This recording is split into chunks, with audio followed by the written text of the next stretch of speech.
நாம் ஆண்டுடைய வார்த்தைக்கு நிறைய போகலாம். இந்த 5வது மாதத்தில் கர்த்தர் நம்மோடு நல்ல வார்த்தைகள் கொடுத்து நிச்சயமாக உங்களோடு பேசுவார், உங்களுக்கு பலன் அளிப்பார், உங்களுக்கு ஒரு கிருபை அளிப்பார், நடத்துவார்ன்றதை நான் விசுவாசிக்கிறேன். ஆமென். ஓகே, நாம் இந்த மே மாதத்தில் முதல் நாளில் ஆண்டவர் நமக்கு கொடுத்திருக்க நல் வார்த்தைக்கு நிறைய போகலாம். எடுத்துக்கொள்ளுங்கள். ரூத்தின் புஸ்தகம் 2வது அதிகாரம்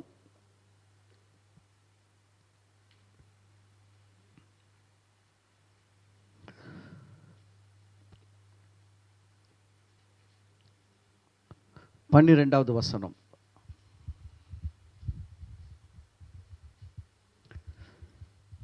ரூத்து 2வது அதிகாரம் 12வது வசனம்.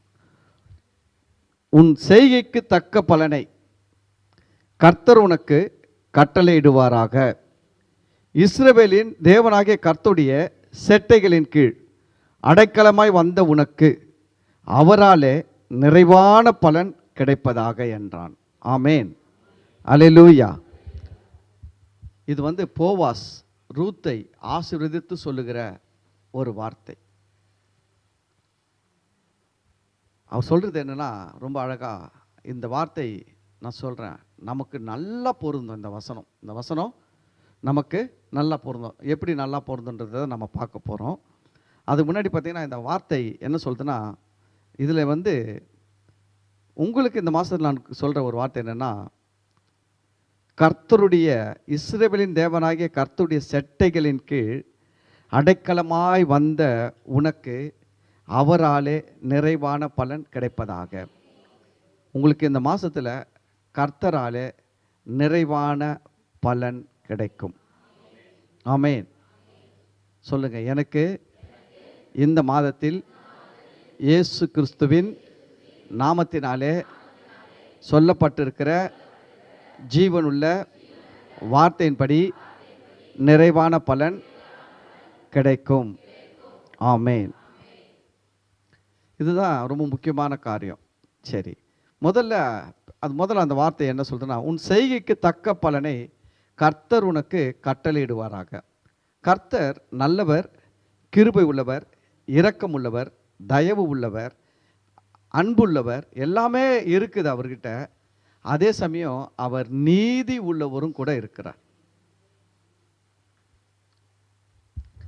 சில காரியங்கள் நம்ம சொந்த செயல்களை செய்து கடவுள்கிட்ட பெற்றுக்கொள்ள முடியாது. இப்போ ரட்சிப்பு பெறணும், நீங்கள் என்னதான் உத்தமனா நீதிமானா இருந்தாலும் உங்கள் சொந்த செயல்கள் மூலமாக நீங்கள் என்ன பண்ண முடியாது, ரட்சிக்கப்பட முடியாது. நீங்கள் ரட்சிக்கப்படணும்னா இயேசு சிலுவையில் உங்களுக்காக ரத்தம் சிந்தினால் மட்டும்தான் நீங்கள் ரட்சிக்கப்பட முடியும். இந்த உலகத்துக்கு இது ஒரு நியதி. இந்த உலகத்தில் ஒரு ஆள் கடவுளை வணங்குறேன் அப்படின்னு சொல்லிட்டு யெகோவா தேவனை யூதர்கள் வணங்கினாங்க. இந்த யூதர்கள் பார்த்திங்கன்னா ரொம்ப பக்தி வைரக்கியமாக வணங்குவாங்க. அவ்வளோ பக்தி வைரக்கியமாக அவங்க வணங்கி அவ்வளோ நீதி நேர்மையெல்லாம் வாழ்ந்தாலும் கூட இயேசுவை ஏற்றுக்கொள்ளாமல் அவர்களுக்கு ரட்சிப்பு கிடையாது. ஏன்னா தேவன் ரட்சிப்பை எங்கே வச்சுட்டார்னா இயேசு கிறிஸ்து மூலமாக வச்சுட்டார்.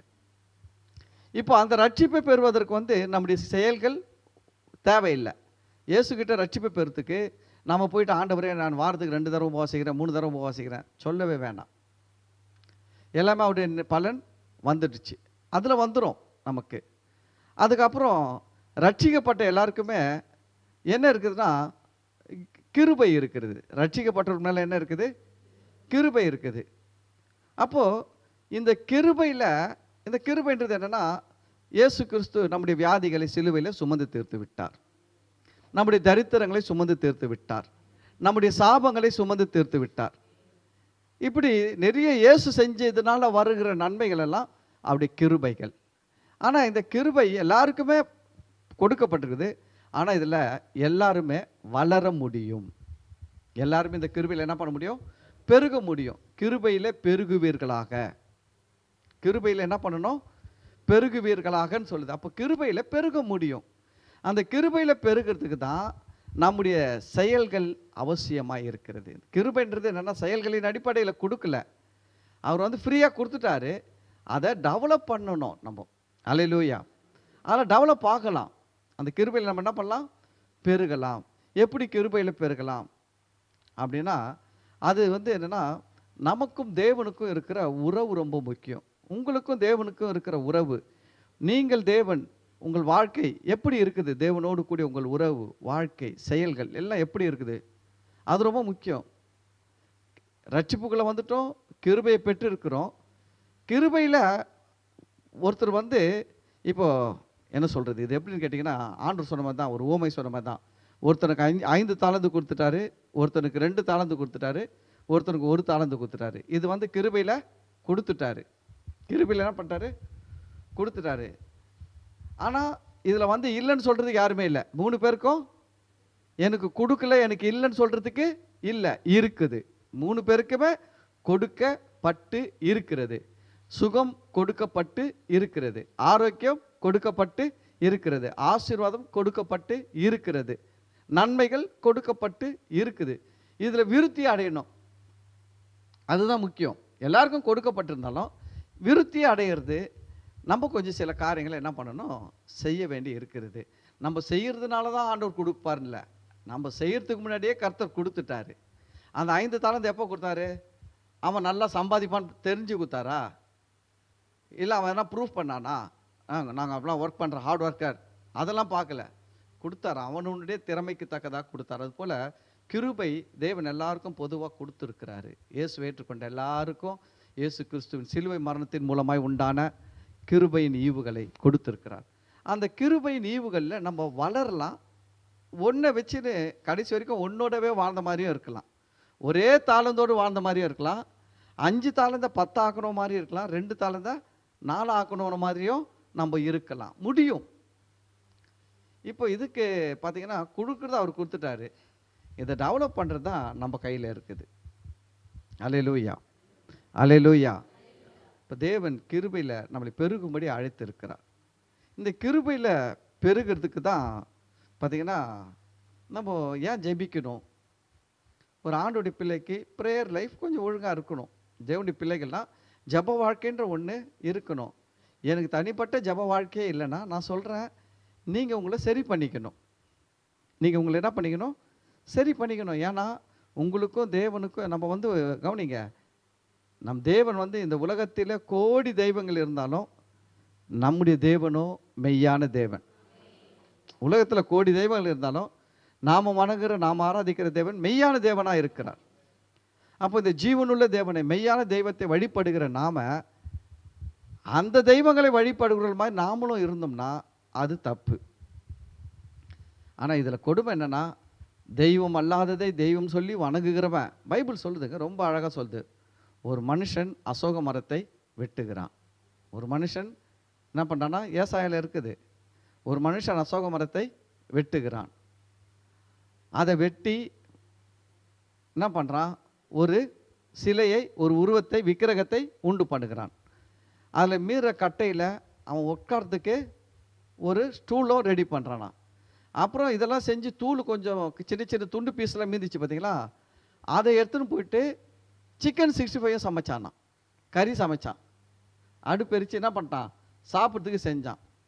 கவனிங்க, ஒரே கட்டை தான், 3 விதத்தில் இருக்குது. ஒன்று அவனுக்கு முன்னாடி சாமியாக நிற்குது, இன்னொன்று அவனுக்கு கீழே உக்காரத்துக்கு பலகையாக இருக்குது, இன்னொன்று சாம்பல் ஆகி போச்சு. ஆனால் இவன் என்ன பண்ணுறான்னா, அந்த நின்று அந்த கட்டையை அவன் செஞ்சு நிற்க வச்ச கட்டையை இவனை பார்த்து சொல்கிறான்னா, கடவுளே என்னை நீ காப்பாற்றும். அதை தான் சொல்கிறார். அந்த அளவுக்கு அவனுக்கு சொரணையும் இல்லை, உணர்வும் இல்லை, புத்தியும் இல்லை அப்படின்னு சொல்கிறாரு.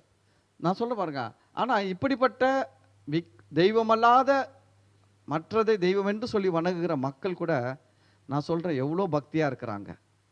நம்ம இருக்கிறோமா கொஞ்சம் யோசிச்சு பாருங்க. அதுக்கு அவங்க எவ்வளோ செய்கிறாங்க தெரியுங்களா. வெள்ளிக்கிழமை பார்க்குறான், செவ்வாய்க்கிழமை பார்க்குறான், அதை பார்க்குறான், இதை பார்க்குறான், என்னென்ன பண்ணுறான். எப்படியாவது அவன் என்ன பண்ணுறான் தெரியுமா, கடவுள்ன்ற ஒன்றை நம்புகிற அதுக்கிட்ட அவன் உண்மையாக இருக்கிறான், பக்தியாக இருக்கிறான், அன்பாக இருக்கிறான், அதுக்கு ரொம்ப கீழ்ப்படிஞ்சு இருக்கிறான். ஆனால் நீங்களும் நானும் ஜீவனுள்ள கடவுளை வணங்குகிறோம். வானத்தை பூமி படைத்த சர்வ வல்லமையுள்ள கடவுள் மனுஷரில் ஒருவரும் கண்டிராதவரும் இனி காணக்கூடாதவருமாய் இருக்கிறார். அவர் சொல்கிறார், என்னை ஒருவனும் கண்டதில்லை, இனி காணப்போவதும் இல்லை, நான் எல்லா இடத்துல இருக்கிறேன்னு சொல்கிற கடவுளை வணங்குறான். அப்போ நம்ம எப்படி இருக்கிறோம், நமக்குன்னு ஒரு ஜப லைஃப் இருக்கணுமே. உங்களுக்குன்னு ஒரு ஜப லைஃப் இருக்குதுங்களா, ப்ரேயர் லைஃப். நானும் ஆண்டவரும் ஜெபிக்கிறோம். நான் ஆண்டவர் சமூகத்தில் தனிப்பட்ட முறையில் ஜெபிக்கிறேன். நம்ம கூடி ஜெபிக்கிறது வேற, குடும்பமாக ஜெபிக்கிறது வேற. தனிப்பட்ட முறையில் நமக்கும் தேவனுக்கும் ஒரு ஜெப வாழ்க்கை, ஒரு தொடர்பு, உறவு இருக்கணும். அல்லேலூயா, அல்லேலூயா. நீ நல்லா யோசிச்சு பாருங்க. 4 ஃப்ரெண்டும் கூட பேசுவோம். ஆனால் யாராவது ஒரு ஃப்ரெண்டுக்கிட்ட தான் தனிப்பட்ட முறையில் நிறைய விஷயத்த ஷேர் பண்ணுவோம். இல்லை, 4 பேர் ஃப்ரெண்டுக்கிட்ட என்ன பண்ணுவோம்? காமனாக பேசுவோம். ஆனால் சில கவலையாக இருக்குது, சில சஜஷன் ஆலோசனை கேட்கணும் அப்படின்னும் போது 4 பேர்கிட்ட உங்களுக்கு போய் கேட்டுன்னு இருக்க மாட்டோம். அதில் நமக்குன்னு ஒரு ஃப்ரெண்டு, நல்ல டீப்பான ஃப்ரெண்டு இருப்பார். அவர்கிட்ட என்ன பண்ணுவோம்? ஃபோன் பண்ணி இப்படி இருக்கிறா, அப்படி இருக்கடா, என்ன பண்ணலாம், நீ என்ன நினைக்கிற கேட்போம். அப்போ அது போல் தாங்க ஆண்டவர்கிட்ட நம்ம பொதுவில் ஜெபிக்கிறது வேற, தனிப்பட்ட முறையில் ஜெபிக்கிறது வேற. இப்போ தனிப்பட்ட முறையில் உங்களுக்கும் ஆண்டவருக்கும் ஜெப வாழ்க்கை இருக்கணும், அது நல்லது. அதே போல் பைபிள் ரீடிங் ரொம்ப முக்கியம். வேத வசனத்தை ஒவ்வொரு நாளும் வாசிக்க கற்றுக்கங்க. பைபிள் வாங்குங்க. நான் நம்ம சபையில் ஃப்ரீ பைபிள்லாம் கொடுக்க மாட்டேன். ஏன் நம்ம சபையில் ஃப்ரீ பைபிள் கொடுக்க மாட்டேன்னு எனக்கு தெரியும். ஒரு மனுஷன் காசு செலவு பண்ணி வாங்கினா தான் அதை பயன்படுத்துவாங்க. நீங்கள் ஃப்ரீயாக பைபிள் கொடுத்து பாருங்கள், எடுத்துன்னு போய் செல்ஃபில் வச்சுருவான். அதே அவன் 1000 ரூபா கொடுத்து பைபிள் வாங்கட்டும், டெய்லி 4 பக்கம் படிப்பான். ஏன் தெரியுங்களா? 1000 ரூபா கொடுத்து வாங்கியிருக்கிறான் பைபிள். நீங்கள் ஃப்ரீயாக கொடுத்தா என்ன பண்ண மாட்டான், அது பயங்கர செல்ஃபில் வச்சுருவான். நம்ம தாங்க கெடுக்கிறோம். கிறிஸ்தவர்களாகிய நாம தான் கெடுக்கிறோம். நம்ம அதை ஒரு பெரிய ஊழியமாக நினச்சிக்கிறோம். பைபிள் கொடுக்குறது பெரிய ஊழியமாக நினச்சிக்கிறோம். அதை வேற போய் மாறு தட்டிக்கிறோம். என் வாழ்நாளில் எத்தனை பேருக்கு நான் பைபிள் கொடுத்தேன், எத்தனை பேர் படித்தான்? பரலோகத்தில் போனால் அதுக்கெல்லாம் பலன் இருக்குதுங்க. பைபிள் கொடுத்ததுக்கு பலன் இல்லை, பைபிள் படித்ததுக்கு தான் பலன். நீங்கள் 1000 பேருக்கு பைபிள் கொடுத்ததுக்காக பைபிள் கொடுத்தா இருக்கும் கை தட்டுக்கெல்லாம் இல்லை. எத்தனை பேர் பைபிள் படித்தான்? அதை கேட்பார் ஆண்டவர். நீ கொடுத்த சரி படித்தானா? அப்போ யோசிச்சு பாருங்க. நீங்கள் பிரியாணி கொடுத்து ஒருத்தன் சாப்பிடவே இல்லை, எடுத்துன்னு போய் வீட்டில் மடிச்சு சிக்கன் கிச்சனில் வச்சுட்டான், அவன் சாப்பிடவே இல்லை, கெட்டு போயிடுச்சுன்னு வச்சுக்கோங்க, உங்களுக்கு பலன் வருமா? நீங்கள் சொல்ல முடியுமா? நான் இத்தனை பேருக்கு பிரியாணி பொட்டலம் கொடுத்தேன், எவனுமே சாப்பிட்லையா, எல்லாம் அப்படியே வச்சு எல்லாம் கெட்டு போய் கொட்டிட்டான், வேஸ்ட்டாக போச்சு. அப்படி தாங்க நான் அதெல்லாம் பண்ணுறதில்ல. சில பேர் நினைப்பாங்க ஏன் பண்ணுறதில்லன்ட்டு. என்னால் முடியும் பைபிள் வாங்கி கொடுக்கணுன்னா. ஆனால் எனக்கு என்னென்னா, எங்களுக்கு மேலே இதுக்கு முன்னாடி இருந்த எங்கள் பாஸ்டர் ஒருத்தர் சொல்லி கொடுத்துட்டு போனார். யோ, சும்மா இந்த ஃப்ரீ பைபிள்லாம் கொடுத்துன்னு இருக்காத, ஊழியம் தொடங்கிட்டு அவன் துட்டு குத்து வாங்கினாதான் படிப்பான், நீ சும்மா கொடுத்தாலாம் படிக்க மாட்டான். 1000ல் 1 தாங்க ஏதாவது ஒருத்தர் தான் ஃப்ரீ பைபிளை படித்து ரட்சிக்கப்பட்டுன்னு சொல்லுவாங்க. ஆனால் 999 ஃப்ரீ பைபிள் படிக்க மாட்டாங்க. அவங்க அதுக்கு தான் என்னென்னா பாருங்கள், இப்போ நான் யோசிப்பேன், ஞானசானம் எடுக்கிறாங்க, ஒரு பைபிள் வாங்கி கொடுத்துடலாம் ஒரு கிஃப்ட் மாதிரி. ஆனால் அவன் வாங்கினா தான் அவன் படிப்பாங்க. அதுதான் நான் கம்முன்னு இருக்குது. அப்போ பைபிள் படிக்கணும். அதுதான் சொல்லுவோம் பாருங்கள், பைபிள்லாம் காசு கொடுத்து வாங்குங்க. சும்மா அந்த கருப்பு அட்டை சகப்பு பேப்பர் இருக்கும் பாருங்கள், சைடில் சகப்பு, அது மாதிரி பைபிளாக வாங்காதீங்க, நல்ல பைபிளாக வாங்குங்க. ஆமாம், இன்றைக்கி பைபிள் 1500 ரூபாயிலேருந்து 3000 ரூபாய் 4000 ரூபாய் வரைக்கும் பைபிள் இருக்குது. எதுக்கும் காசு செலவு பண்ணுறீங்க. கண்ணு தெரியல அதே சின்ன பைபிள் வச்சுன்னு சுற்றக்கூடாது.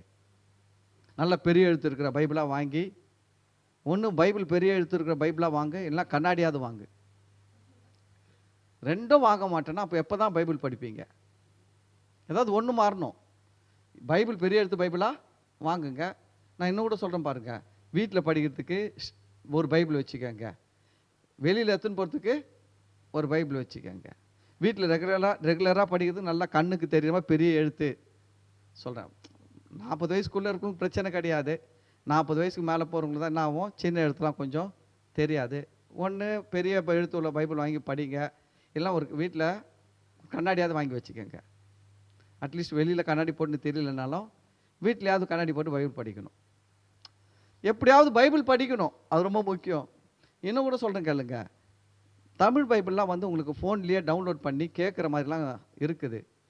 நீங்கள் அது மாதிரிலாம் ஒரு டவுன்லோட் பண்ணி நீங்கள் பைபிள்லாம் சும்மா இருக்கிற நேரத்தில் வீட்டில் இருக்கிறீங்க, சும்மா இருக்கிறோம் கொஞ்சம் நேரம், எங்கேயோ போகிறோம், சும்மா இருக்கிறோம், மதியானத்தில் கூட சாப்பிட்டீங்க வேலை செய்கிற இடத்துல, கொஞ்ச நேரம் ரெஸ்ட்டு கொடுக்குறான்னா கூட எல்லோரும் கூட உக்காந்துன்னு இவனை பற்றி பேசினு அவனை பற்றி பேசின்னு கிண்டல் அடிச்சுன்னு கேலி பண்ணின்னு இருக்காமல் கொஞ்ச நேரம் ஒரு அரை ஹவரில் 10 அதிகாரம் கேட்கலாம்.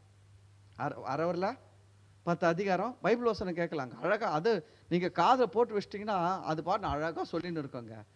நான் இன்னொரு சொல்கிறேன் கேளுங்களேன், நான் பைபிள் படித்து எனக்கு வெளிப்பாடு வரதை விட நான் கேட்கும் போது நிறைய வெளிப்பாடு வருது. தெரியுங்களா உங்களுக்கு? நான் பைக் ஓட்டும் போது காதில் போட்டு நான் பாட்டு கேட்டுனே பைக் ஓட்டின்னு இருப்பேன். எனக்கு அது பழகிடுச்சு. நான் என்ன தான் வசனம் கேட்டாலும், என்ன தான் டிராஃபிக் இருந்தாலும், என் கண் 1000 பார்த்தாலும், கால் 1000 செஞ்சாலும், கை 1000 செஞ்சாலும், மைண்டு கரெக்டாக வேட்லையே இருக்கும். கேட்கும் வசனம், இந்த வசனம், அந்த வசனம். அது மாதிரி படிக்கும் போது தான் பாருங்கள், ஆண்டுடைய வார்த்தை அதெல்லாம் எனக்கு ரீச் ஆகுது. அதெல்லாம் வந்து உள்ள ஸ்டோர் ஆகுதுங்க. நீங்கள் கேட்குற வார்த்தை உங்களுடைய மைண்டில் என்ன ஆகுது? ஸ்டோர் ஆகுது. டெஃபினட்டாக அதெல்லாம் என்ன பண்ணோன்னா உங்களுக்கு யூஸ் ஆகும். அல்லேலூயா. அதனால் பைபிள் வசனம் படிக்கணும். அந்நிய பாஷை அபிஷேகம் பெற்று இருக்கிறவங்க அந்த அந்நிய பாஷை பேசணும், விருத்தி அடையணும்.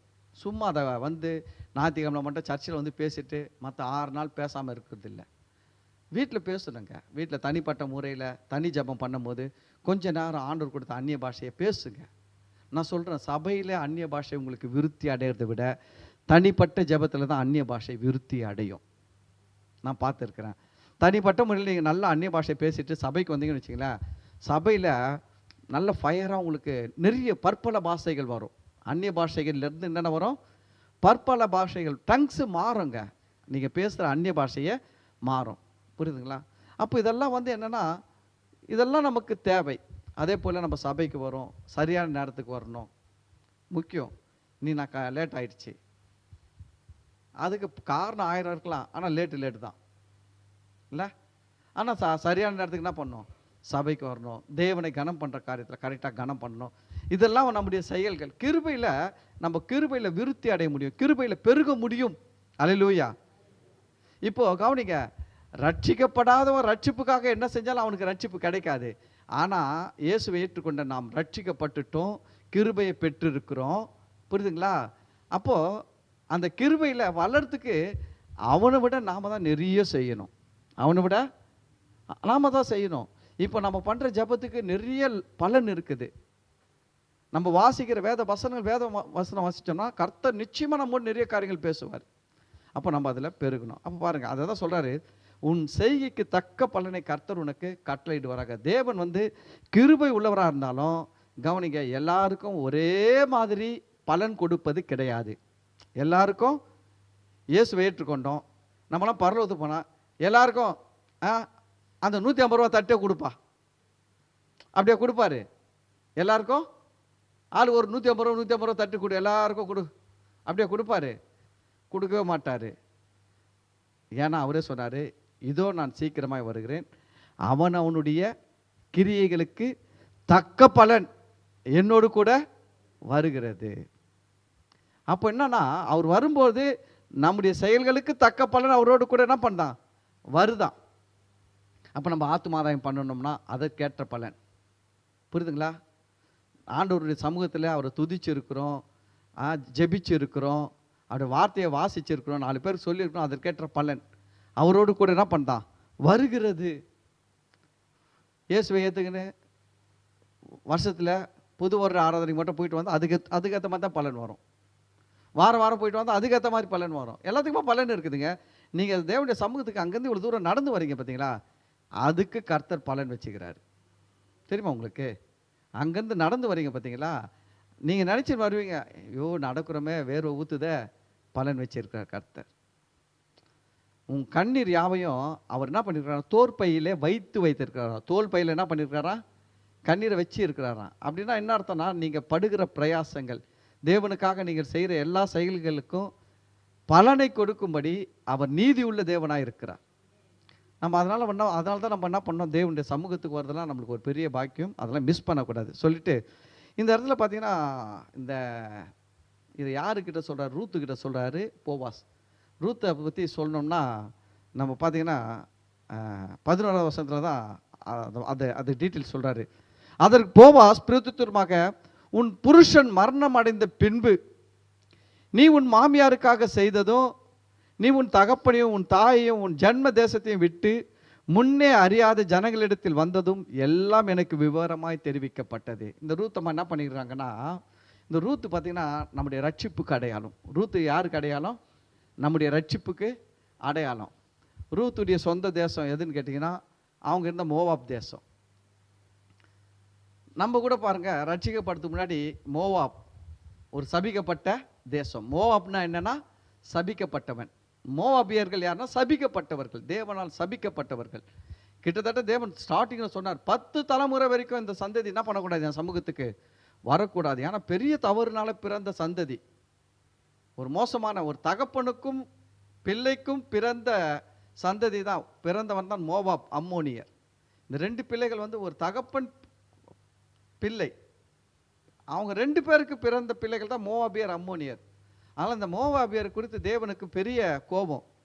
அதனால் இவங்க சபிக்கப்பட்டவங்கன்னு சொல்லிட்டு இருந்தாங்க. அப்படிப்பட்ட ஒரு சாபத்தில் இருந்த பெண்ணு தான் ரூத்து. நம்ம கூட ஒரு காலத்தில் எதில் தான் இருந்தோம், சாபத்தில் தான் இருந்தோம். பாருங்க, ஒரு அழைப்பு வருது. அந்த அழைப்பு ரூத்துக்கு எப்படி அழைப்பு அந்த வந்ததுன்னா மாமியார் ரூபத்தில் வருது. நமக்கு மாமியார் மாதிரி ஒரு அழைப்பு பல ரூபத்தில் வந்திருக்கும். நம்ம பக்கத்து வீட்டில் இருக்கிறவங்க கூப்பிட்டுருப்பாங்க, யாரோ கூப்பிட்டு என்ன பண்ணுறாங்க, ஒரு அழைப்பை கொடுக்குறாங்க. இயேசு ஆண்டவர், இயேசுவை ஏற்றுக்க, இயேசு நல்லா இருப்பேன் அப்படின்னும் போது அன்றைக்கி நம்ம கூட என்ன பண்ணுறோன்னா, இந்த ரூத்தை போல தான் என்ன பண்ணுறோம், அந்த இடத்துல பார்த்திங்கும்போது 2 பெண்களை பேசுகிறது வேதம், 2 பெண்களை பேசுகிறது. நம்ம அதுக்கு முன்னாடி அதிகாரம் 17வது வசனத்தில் வரணும் பாருங்கள். 14வது வசனத்தில் பார்த்தீங்கன்னா 2 பெண்களை பேச 14. அப்பொழுது அவர்கள் சத்தமிட்டு அதிகமாக அழுதார்கள். ஒர்பால் தன் மாமியை முத்தமிட்டு போனாள், ரூத்தோ அவளை விடாமல் பற்றி கொண்டாள். 2 பெண்கள் இங்கே வேதம் சொல்லுது. 2 பேரும் அந்த ரட்சிப்பின் அழைப்பை சந்திக்கிறார்கள். 2 பெண்களும் அந்த ரட்சிப்பின் அழைப்பை சந்திக்கிறாங்க. ஒருத்தி பேர் ஒர்பால், இன்னொருத்தி பேர் ரூத்து. ஆனால் இந்த ஒர்பால் என்ன பண்ணா, மாமியை முத்தமிட்டுட்டு போயிட்டா. அப்படின்னா என்னன்னா, மாமியார்லாம் பிடிச்சிருக்குது, அழைப்பு பிடிச்சிருக்குது, ஆனால் நான் இதில் வரல, நான் பழைய வாழ்க்கையிலே வாழ்ந்துக்கிறேன், போயிட்டா. ஆனால் ரூத்தோ பாருங்க, அந்த வசனம் சொல்ல, ரூத்தோ என்ன பண்ணலையா, அவளை விடாமல் பற்றி கொண்டாள். ரூத்தோ என்ன பண்ணல, விடலை. 2 பெண்கள் செய்த காரியம்.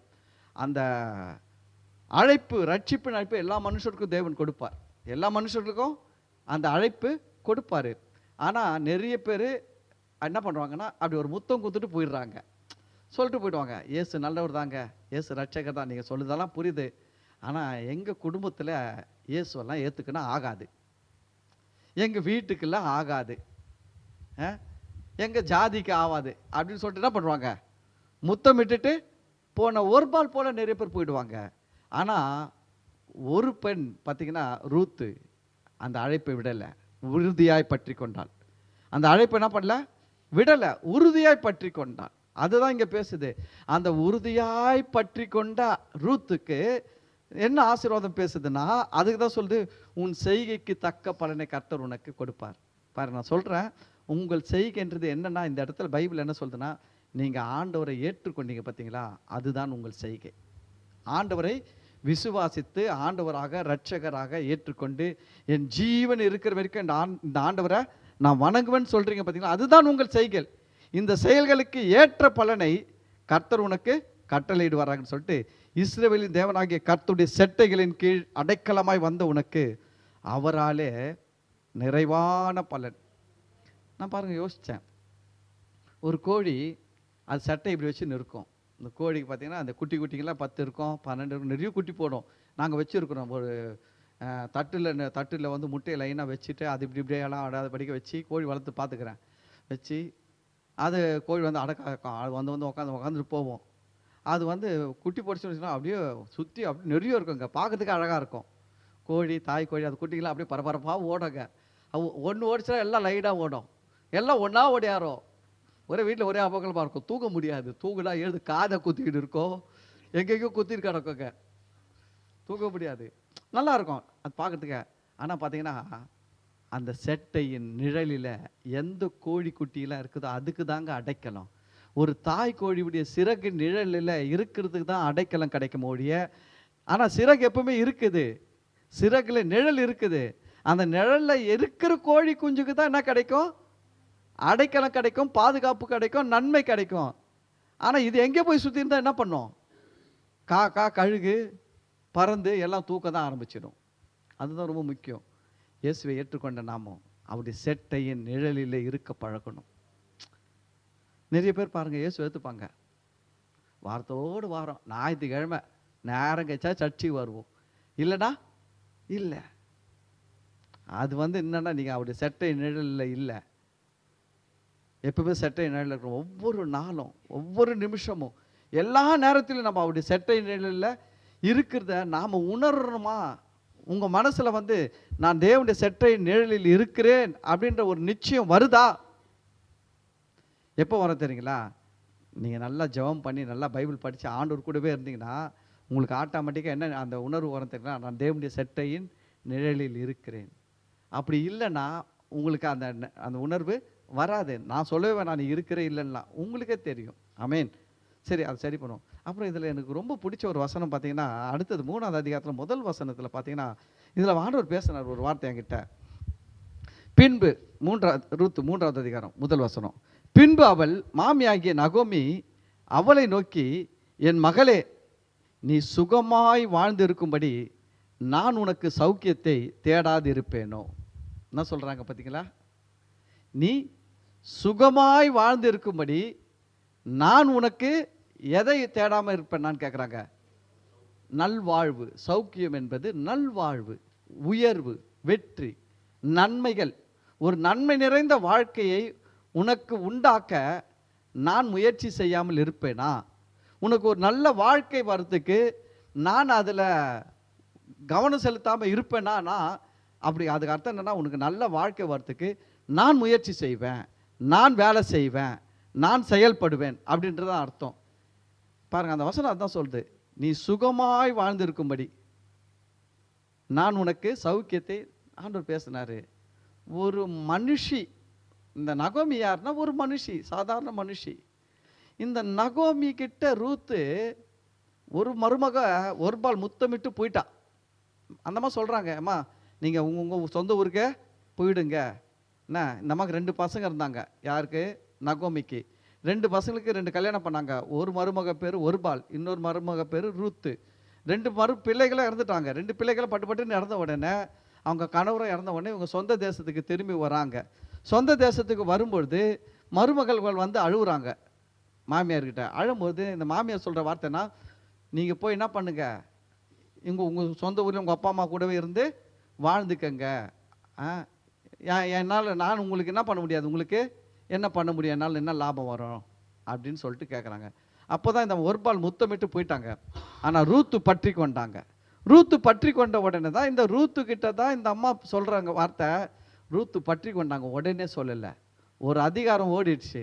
3ஆவது அதிகாரத்தில் சொல்கிறாங்க, உன்னுடைய அந்த வார்த்தை பாருங்கள், நீ சுகமாய் வாழ்ந்திருக்கும்படி நான் உனக்கு சௌக்கியத்தை தேடாது இருப்பேனோ. அப்படின்னா ஒரு மனுஷனே தன்னை நம்பி தன்னுடைய அடைக்கலத்தில் வந்தவங்களுக்கு என்ன செய்யணும்னு விரும்புகிறான்?